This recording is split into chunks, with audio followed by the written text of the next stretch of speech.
Have you ever felt like your living room, the place meant for rest, always ends up being a landing zone for everything that doesn't have a home? The couch holds bags and jackets. The table is cluttered with paperwork and random things left, just for now, that end up staying forever. I used to feel overwhelmed in my own space. All I wanted was to sit down with a cup of tea, watch something relaxing, or simply breathe after a long day. But instead, all I saw was mess, chaos, and a never-ending to-do list. After trying all sorts of systems, I finally realized the problem wasn't that I wasn't cleaning hard enough or lacked discipline. It was that I was living in a space with no clear boundaries, and everything was allowed to pile up here. A few small changes in how I used this space completely turned things around. In this video, I'm sharing 12 simple tips that have made a huge difference. They've helped me keep my living room clear, calm, and most importantly, easy to maintain without having to reset everything every few days. I applied these tips in my own apartment, which isn't very big, and also happens to be where most of my daily life takes place, right in the living room. Within a week, I noticed a real shift. The space felt lighter, and so did I. Instead of looking around and feeling defeated, I knew exactly what needed to stay, what didn't, and how to keep it under control without constant effort. And the first tip, which is so simple, I still wonder why I didn't do it sooner, might completely change how you see your own living room. Let's get started. Let's start with something simple yet surprisingly eye-opening for most people. There was a time when I sat in my living room, glanced around, and told myself, it's not that bad, I can skip tidying today. But that evening, I took a photo to show a friend how I arranged the sofa, and I was honestly startled. In the photo, the room looked far messier than it had felt just minutes earlier. Try this stand where you usually enter the room, lift your phone, and take a wide photo of your living room. Then take another from your usual seat or from an angle you often overlook. When you look at the photos, view them as if you're seeing someone else's space. Suddenly, you'll notice things your eyes have been ignoring, like that tote bag you set down 3 days ago, papers scattered on the table, or the blanket tossed over the chair just for now. The reason this works so well is because when we live in the same space every day, our brains start filtering things out. It stops alerting us to clutter because it's always been there. A photo pulls you out of that daily filter. It gives you a neutral view, a fresh perspective. You can't explain away mess in a photo. It's just there, plainly visible. And that clarity helps you stop feeling stuck and start knowing exactly where to begin. But sometimes even after seeing the mess clearly, the hardest part is deciding what's okay to let go of. If you've ever hesitated because you felt wasteful or guilty, you're not alone. In tomorrow's video, we're going to talk about that exact struggle, how to release the stuff that no longer serves you without carrying emotional weight. It's the kind of mindset shift that quietly changes everything. You won't want to miss it. This is a small step, but a powerful one. And once you've seen your space through a clearer lens, we can move on to the next tip, a habit that creates a real sense of control, even when your time is limited, clearing just one flat surface.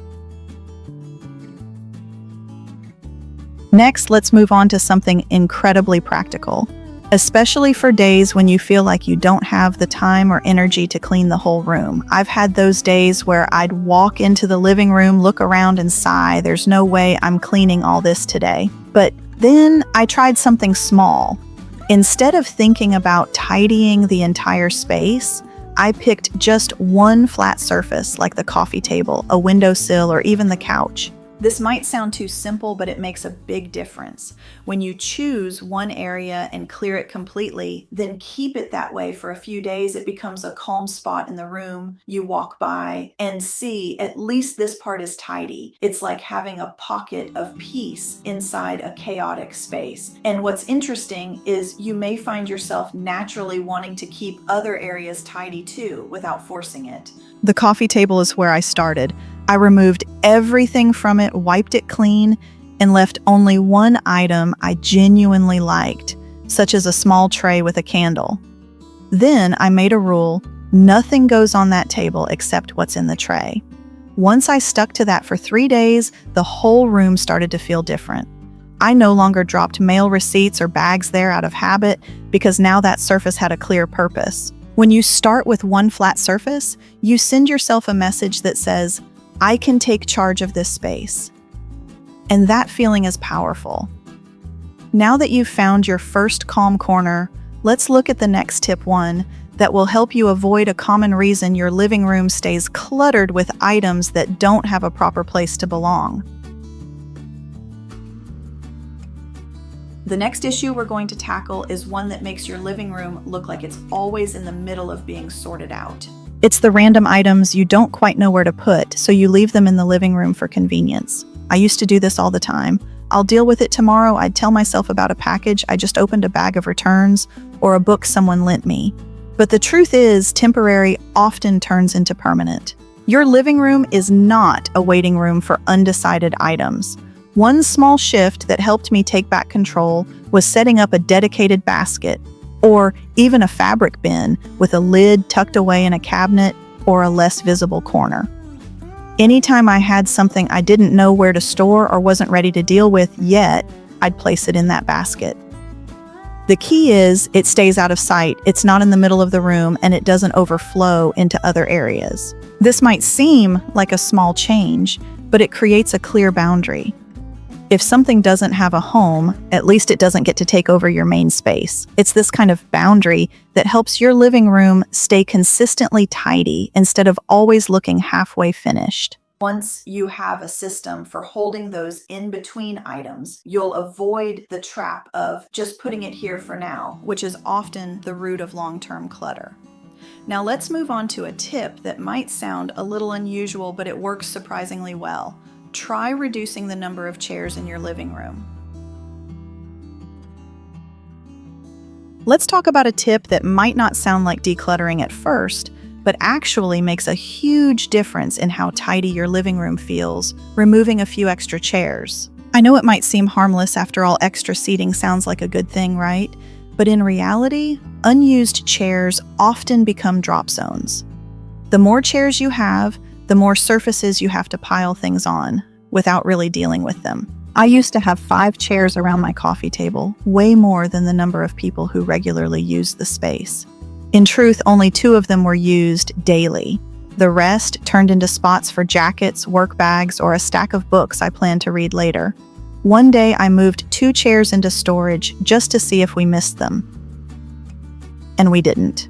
What we noticed instead was how much clearer and easier to move around the room felt, even though we hadn't cleaned a single extra thing. You don't need to strip the room bare, but it helps to ask which chairs actually get used and which ones are just collecting clutter. By removing the extra seats, you're also removing the temptation to let stuff sit there for days.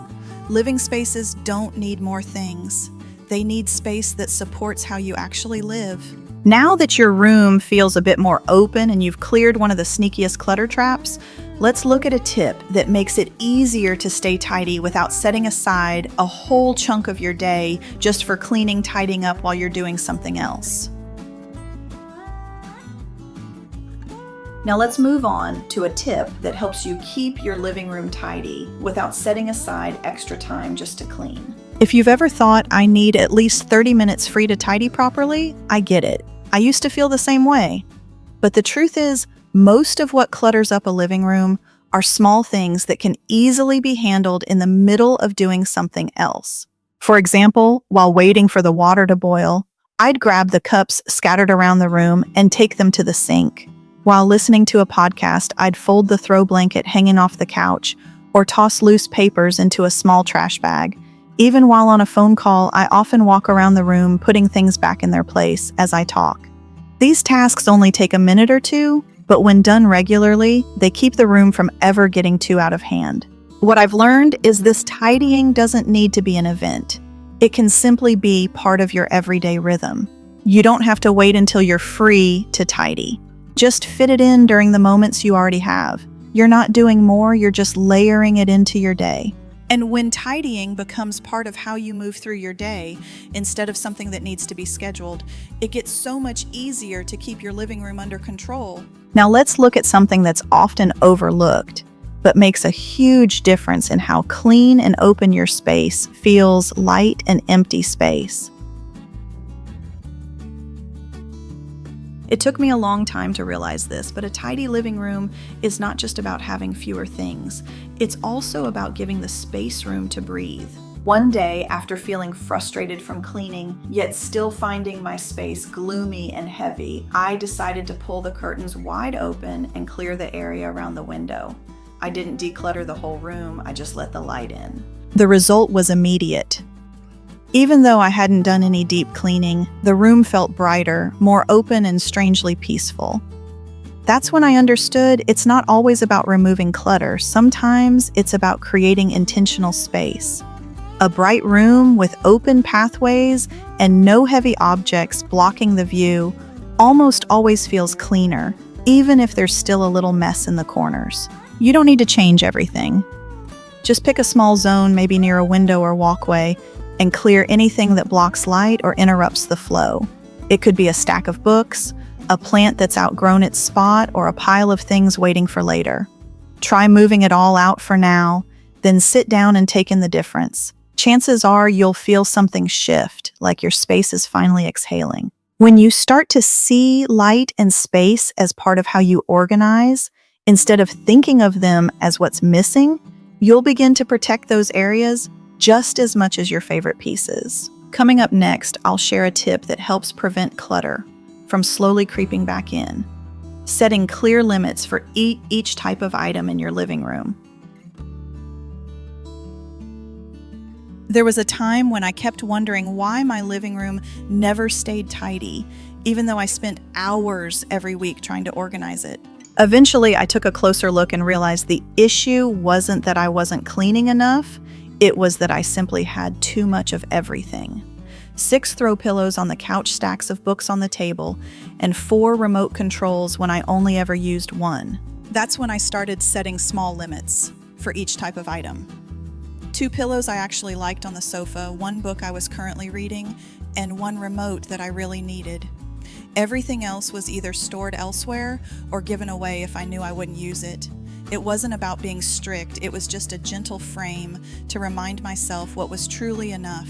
This approach helped me pause before adding more.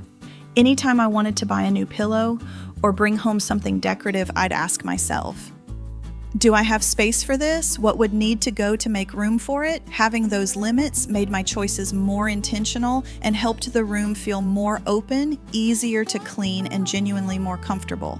When you give yourself small, clear limits for each type of item, you create a system that naturally keeps your space under control. It doesn't require constant effort, just a little consistency. And coming up next, I'll show you a tip that makes those limits easier to stick to in daily life, defining clear functions for each zone in your living room.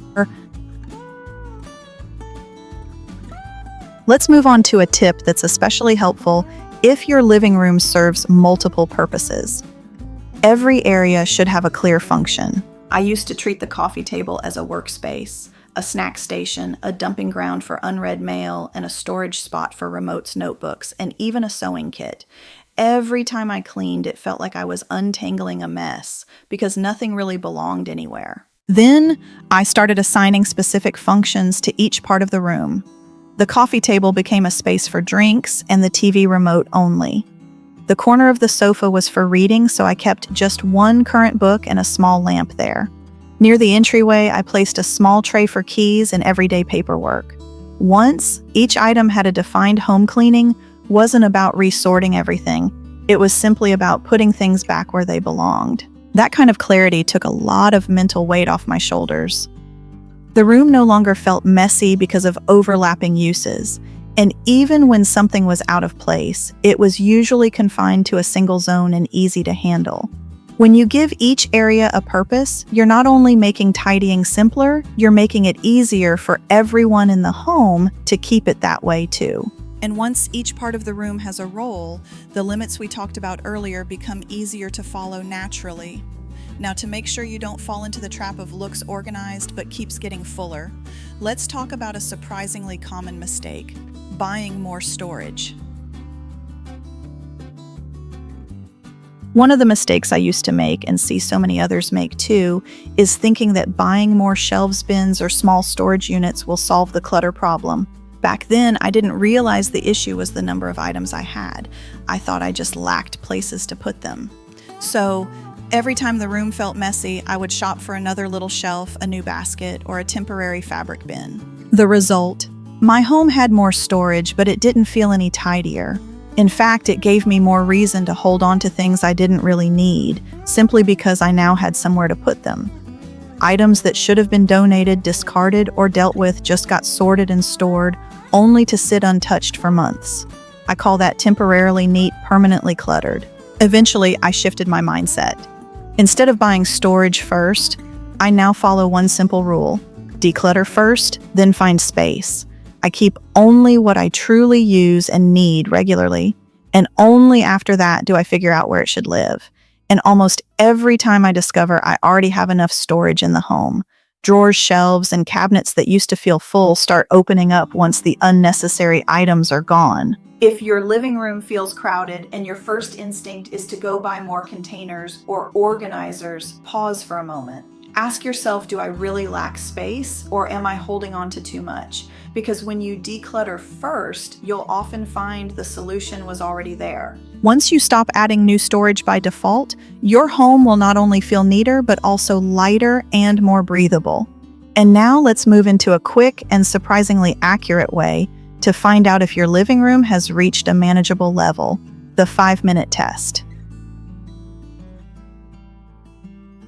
There's one incredibly simple method I always come back to when I'm not sure if my living room is in a good place or just quietly getting out of control. I call it the 5-minute test. No need for deep cleaning or overthinking, just set a timer for 5 minutes and pretend someone is about to show up at your door. In those 5 minutes, tidy up as much as you can.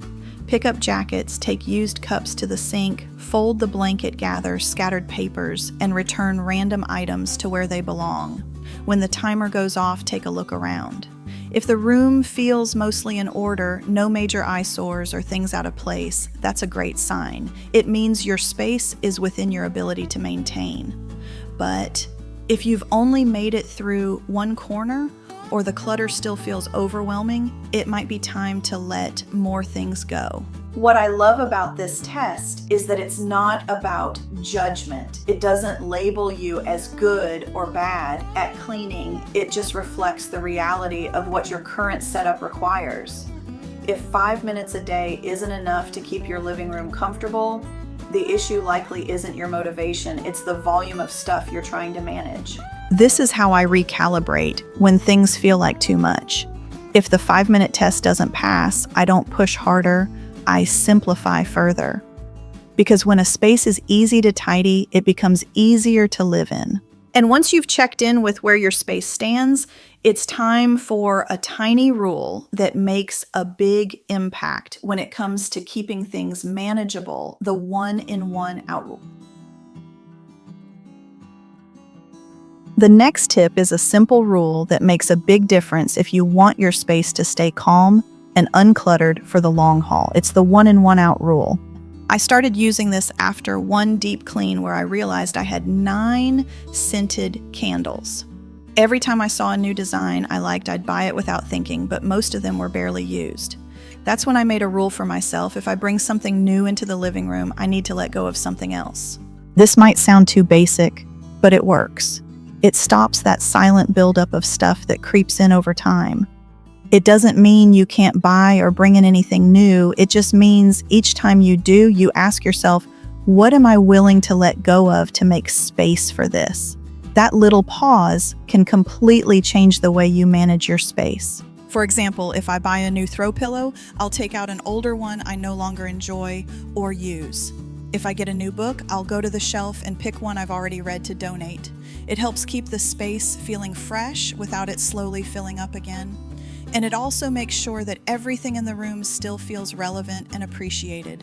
Keeping your living room in order doesn't come from constant tidying. It comes from managing what comes in and what stays. The one in, one out rule is a gentle but powerful way to stay in control. Now we're almost at the end of our journey.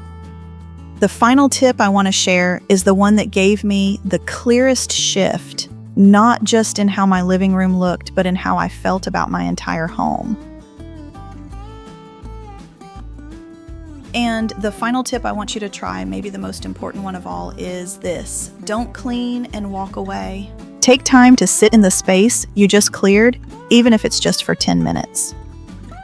When I first started decluttering my living room with the goal of making it feel lighter and more livable, I would usually finish cleaning and immediately move on to the next task.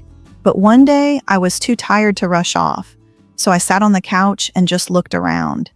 And in that moment, I really felt the difference. The room felt more open, the light came in more easily, and I could actually breathe slower. My mind wasn't racing anymore. That was the first time I truly understood why I was doing this.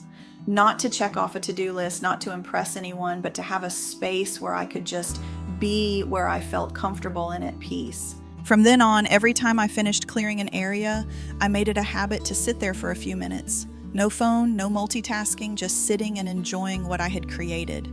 That small pause made me feel more connected to my home and helped me stay motivated to maintain it because I had experienced firsthand what a peaceful room gives back to me. If you're working toward a simpler, calmer home, don't forget to live in what you've created. That moment of stillness is not just the reward, it's the whole reason we start. These are the 12 habits I've used to keep my living room feeling calm and clutter-free without needing to clean constantly. I don't always do them all at once, but even 1 or 2 small changes can make a noticeable difference. If you're looking to make tidying feel less exhausting and want your home to feel more welcoming, try one step at a time in a way that fits your real life. I also have a video that walks you through decluttering specific areas in the living room. You can watch it next for more practical tips you can apply today. If this video helped you in any way, feel free to like, share, or subscribe. It's a small way to let me know what truly makes a difference for you. And if you've ever struggled with the guilt of throwing things out or wondered how to let go responsibly, don't miss tomorrow's video. We'll unpack those hard emotions and talk about what it really means to be a good steward of your space. It's something no one tells you, and it might be exactly what you need to hear next.